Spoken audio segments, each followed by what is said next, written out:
The psychology of people who overthink everything. Have you ever replayed a conversation in your mind hours later, trying to figure out if you said something wrong? Maybe someone replied a little slower than usual. Maybe their tone sounded slightly different. And suddenly, your mind begins asking questions. Did I say too much? Did they misunderstand me? Are they upset with me? For some people, these thoughts pass quickly, but for others, the mind keeps going. It rewinds moments, reanalyzes details, searches for hidden meaning in every word, every pause, every expression. This is what psychologists call overthinking, and for the people who experience it most intensely, the mind doesn't simply think, it investigates, it analyzes, it searches for answers long after the moment has already passed. But why do some people overthink everything? Why does the mind sometimes refuse to let go? And what is this constant mental replay really trying to protect us from? To understand that, we need to look beneath the thoughts themselves. Because overthinking is rarely about the situation you're analyzing. It's about something deeper. The mind that won't turn off. Overthinking often begins with something small. A message that feels slightly ambiguous. A conversation that ended a little awkwardly. A moment where someone seemed distant or distracted. For many people, these moments fade quickly. But for someone who overthinks, the mind treats these moments differently. Instead of moving forward, it pauses. It begins to examine the memory carefully, almost like a detective reviewing evidence. The tone of someone's voice, the expression on their face, the exact words that were used. And slowly, the mind begins constructing possibilities. Maybe they were offended. Maybe they think differently about me now. Maybe I ruined the interaction. The strange part is that none of these conclusions are certain. But uncertainty is exactly what overthinking struggles to tolerate. So the mind keeps searching. It believes that if it analyzes the moment long enough, it might find the answer that makes everything feel safe again. But most of the time, that answer never arrives. The brain's need for control. At its core, overthinking is often the brain trying to create control in uncertain situations. Human minds are designed to predict, to anticipate, to avoid potential problems before they happen. For someone who overthinks, this system becomes slightly overactive. Instead of preparing for real danger, the brain begins preparing for social and emotional risk. The risk of embarrassment, the risk of rejection, the risk of misunderstanding. So the mind attempts to solve these risks through analysis. It reviews interactions again and again, looking for clues, looking for mistakes, looking for ways to prevent the same situation from happening again. But the mind forgets something important. Human relationships are not equations. They cannot always be solved through analysis. And when the mind tries to treat them like puzzles, it often becomes trapped in a loop. Emotional sensitivity. Interestingly, many people who overthink are also highly emotionally aware. They notice subtle details others might miss.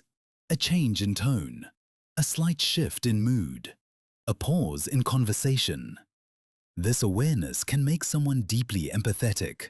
It allows them to understand how others might feel. But that same sensitivity can also create problems. Because noticing emotional signals is one thing. Interpreting them correctly is another. When someone is already worried about making mistakes, the mind may interpret neutral signals as negative ones. A quiet response becomes disapproval. A short message becomes distance. A distracted expression becomes judgment. The mind fills in the gaps with imagined explanations. And those explanations often lean towards self-blame. The role of past experiences. For many people, overthinking did not appear randomly. It developed slowly through earlier experiences. If someone grew up in environments where emotional reactions were unpredictable, where small mistakes led to criticism, where approval felt fragile, the brain learns something important. Pay close attention. Watch for signals. Notice changes. Avoid mistakes. This awareness once served a purpose. It helped the person stay emotionally safe. But over time, the same pattern can continue even when the environment is no longer dangerous. The mind remains alert, scanning interactions, looking for signs that something might be wrong, even when nothing actually is. The exhaustion of overthinking. One of the most difficult parts of overthinking is how exhausting it becomes. Because the mind rarely stops at one question.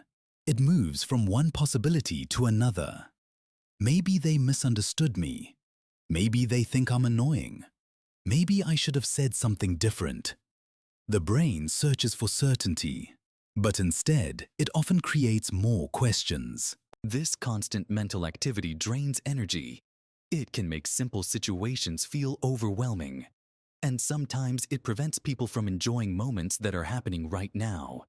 Because while the body moves forward through the day, the mind is still revisiting something that happened hours earlier. The hidden strength. But overthinking also reveals something important about the person experiencing it. People who overthink often care deeply. They care about how their words affect others. They care about being respectful, thoughtful, and considerate. The mind is not trying to create suffering. It is trying to prevent harm. It wants to protect relationships. It wants to avoid mistakes.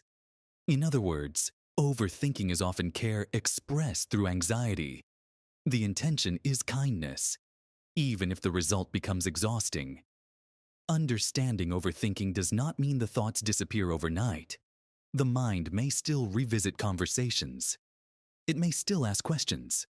But awareness can slowly change how we respond to those thoughts. Instead of treating every uncertain moment as a problem to solve, it becomes possible to recognize when the mind is simply searching for control. And sometimes, the most powerful response is not another analysis. It is allowing the moment to remain imperfect. Because not every silence means something went wrong. Not every pause hides judgment. And not every interaction needs to be examined endlessly. Sometimes, the mind is simply trying too hard to protect you. And when you recognize that, you can begin offering it something it rarely receives. Permission to rest. If this reflection resonated with you, you're not alone. Many people experience the quiet weight of overthinking.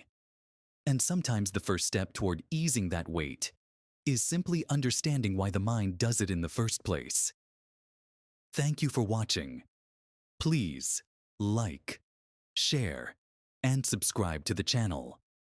Take care of yourself.